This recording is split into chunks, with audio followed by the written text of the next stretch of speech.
It is cooking day. We are back in our Catholic kitchen today with a new to us Catholic cookbook from one of our favorite Catholic chefs, Father Dominic Garramone, the breadhead priest. So this one is breakfast breads and sweet treats, and we're really excited for it because it just screams cozy fall cooking. So we would really love to try every single recipe in this book because they all look so good. But today we're trying the chocolate mint muffin recipe because honestly it looks like a pretty sure thing, and our next recipe could be a little bit challenging for us. And that one is apple roses from bonniebakery.com, which we really wanted to try in honor of St. Therese, whose feast day was October 1st. But honestly, we might be in a little over our heads with this one, so say a prayer for us. And then lastly, we are revisiting our book from last month, Jane Austen's Table, to try the hot chocolate recipe. That recipe was on our short list last month, but we made the potato casserole instead. No regrets because that was delicious, but we're circling back to that recipe this month. So that's our lineup. Let's go ahead and get started. So as many of you know, we love St. Therese here. She's been a faithful friend and helper to our family for years and years. And so we're very excited, or we were very excited, to try the apple roses in her honor. So we saw the recipe, we were like, oh, that looks great. The end product looks fantastic. But as it turns out, there's a whole lot of steps involved between us and the end product. Okay, so 17 steps. We didn't realize that, but it's fine. It's going to be okay. We're just going to do one step at a time, and we'll get there. Yeah, we're going to give it a whirl. We're asking St. Therese to help us out in the kitchen today. And to make this one, you need some puff pastry, you need apples, lemon juice, light brown sugar, and jam. So that's really not a lot of ingredients, and honestly, that's what fooled us with this recipe. We saw the picture, and then we saw, oh, it's a short list. We'll be able to do this. Should have read the fine print. So we started with some prep. We made some lemon water first, and then combined the brown sugar and the cinnamon. Then we greased the muffin tin, and then started cutting up our apples. So we just cut them in half, and then we cored them, and then we sliced them. Then we laid out the dough on a floured surface and rolled it out. And then we cut that into 6 equal strips. Then we grabbed our jam, which we had very little of, and we combined it with water. And since we had so little, we added some honey to sort of stretch it. And then we pasted that over the dough. And then we put the brown sugar and cinnamon mixture on that. Then we microwaved the apples, which we had put in the lemon water, just to get them soft. And then we started laying them out on our strips of dough. And then we folded over the edges to sort of keep everything together. Added some more honey to also help keep everything together. And then rolled them up. And this is what we ended up with. And then we just let that bake. And then when it was done, we fought it out of the pan and put it on a wire rack. So next up is the chocolate mint muffin recipe. So remember a couple of months ago we made homemade thin mint cookies, and those were so good, and since then we've been slightly obsessed with everything chocolate mint. And then like we said earlier, if the apple roses go south, we will at least have these. So the recipe looks quick and easy and delicious. This book is full of so many great holiday recipes. We also love the commentary boxes. Father Garramone gives you tips and tells stories, so the whole cookbook is just a whole lot of fun. So to make this recipe, you're gonna need flour, sugar, milk, baking powder, cocoa powder, salt, butter, an egg, and mint chocolate chips. So we sifted together the flour, sugar, cocoa powder, along with the baking powder and salt, and just whisked that together.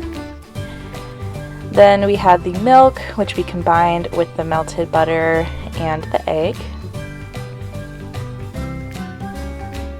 And then those two just got combined and mixed up. And then we added the mint chips and folded that all together.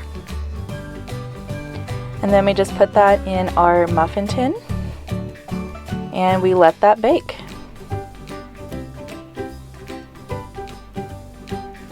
And then when they came out, they looked like this.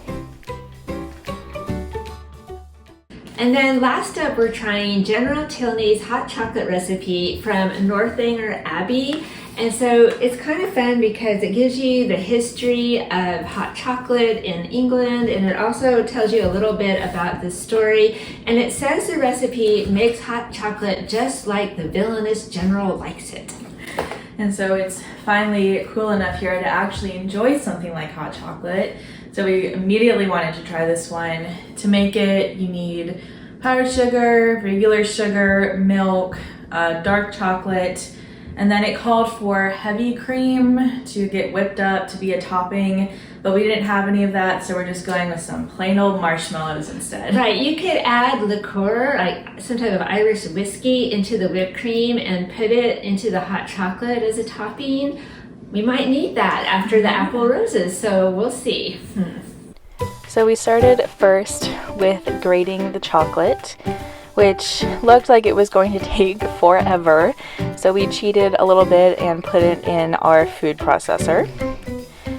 Then we put that in a separate bowl and we heated up the milk. Then after that, we added a little bit into the chocolate and mixed it up so it melted. And then very slowly, continuously added the rest of the milk. And then we just dished that up. We didn't really do any of the cream. We just used the marshmallows like you see here. We're gonna try our hot chocolate. It said it shouldn't be too sweet, so we'll see.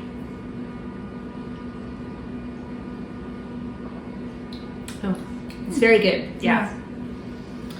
It reminds me of the hot chocolate we had every morning for breakfast in Lourdes because it was sweet but not too sweet. Yeah. So it's good. It is good. We didn't really do any additional sugar or anything in here. Just milk, chocolate, and we have the marshmallows. It was worth cheating with the food processor to not have to sit there and grate everything by hand. So yeah, I would make it again for sure.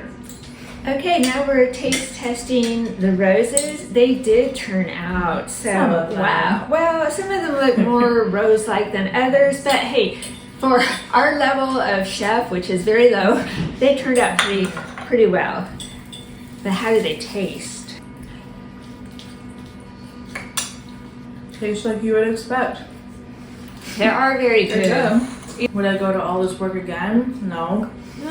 If that's all you were doing in the kitchen that day, that was your only recipe to try, I think you could have fun with this, with grandkids or, with your kids during Advent. Just make some, Mary is the mystical rose.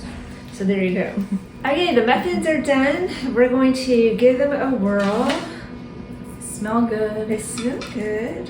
Ooh, they're still warm. Most of mine is sticking to I its know, wrapper. yeah, it's like a little sticky, but it's fine. Try the muffin top. It's good. That That's good. That is good. Oh my goodness. That is really good. I mean, chocolate, mint. Can't go wrong. No, this is going to be for Christmas morning or something, New Year's or something. Just for any old reason, this is good. Another win. Another win. Father Dominic. Father Dominic never has let us down. The breadhead. We survived. We made it through. So we need to talk about the apples. We were betrayed by the apples. They look and feel just fine, but these were very mealy, soft on the inside, Right. which made our lives harder. Right. So, They look like they were even a little brown on the inside. They taste fine, right? But that was disappointing because we bought these not very long ago and they're just not good. So I don't know what's going on with that. Maybe we should have gone with, I don't know, Gala or something. I'm not sure what kind this is. But if you try this recipe, try it with fresh apples. It will make your lives easier. All right, Kate, what was your favorite recipe? Probably the muffins. They were so good. Yeah. It's hard for me to decide. I don't know. I'm going with the muffins, then probably the apples, and then the hot chocolate. Yeah. The hot chocolate was really good, but not as wow as the muffins. As far as wow factor, the muffins definitely win. But, oh my goodness, St. Therese and the roses. Ours don't quite look like the pictures, but they're not bad, especially for a first effort. So anyway, I would make any of these again. So now we'll rate them in order of easiest to hardest. So Father Dominic's recipe, absolutely the easiest. Easy, quick, good. Yeah. What ingredients, dry A+. ingredients, mix them together. Right. Very straightforward. 17 steps, Yes. but not hard. Not a hard No. to follow recipe, no. just long. Just long, but still not difficult. What was difficult was grating the chocolate for this recipe. That was a surprise. Yeah. So as you saw, we wound up using a food processor because we didn't want to spend 30 minutes grating that chocolate bar. Which works very well. The chocolate melted very easily, so you can do that. So we had all treats and no tricks in the kitchen today. Yay. So let us know down in the comments which of these recipes was your favorite and which one you would like to try. All right. And then thank you for joining us in the kitchen. We hope you enjoyed the video, and we'll see you next time. Bye. Bye.